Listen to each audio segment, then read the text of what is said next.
Ang ganda eh. Full visibility guys. Yung gumanda tsaka binita. Ginawa na namin ito kagabi guys. Kailan na? Gabi na. Tapos kasi kinumbert na to guys. Yung size mas na kinumbert na guys. Kasi rim set lang naman guys yung size mas. Kaya matagal ko kapong ginawa. Kasi pag yung kailangan kasukat talaga ng bearing. Yung sa axle magkapareha sila. Dito sa butas ng shock. Pati din sa bearing ng gulong. Hindi pwedeng dayaan yung guys yung sa bearing yung laki yung butas ng kaya magkaparehas talaga. So mahirap kayo mag-convert, magastos. Sinabing magastos talagang labas sa pera. Kapati sabi ko dyan, set na yan, bago na hingin na yun, bago na yun. Nabili kahapon yung rim set na.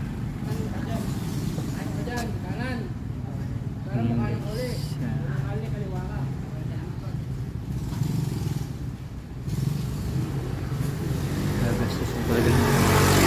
Kaya ng rim set gusto niya magsayan. So tapos ito ngayon, tapos naman yung ano yung ilaw din, yung kanto ng ilaw kinumbert din yung ano, kaya kinumbert yung kalitan ay wag fresh. Tapos din Ay, mga isna nga yan eh.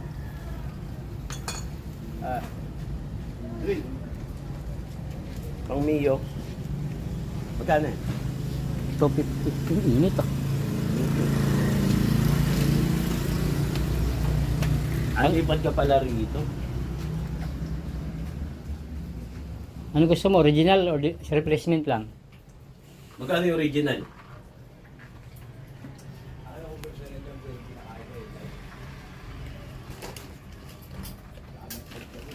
Tayo guys yung original. Mahal naman.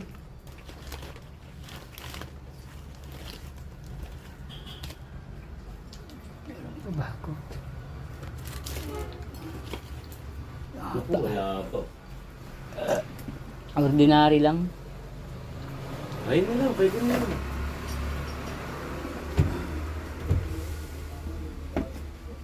$250. Daw kung may original pa kanina.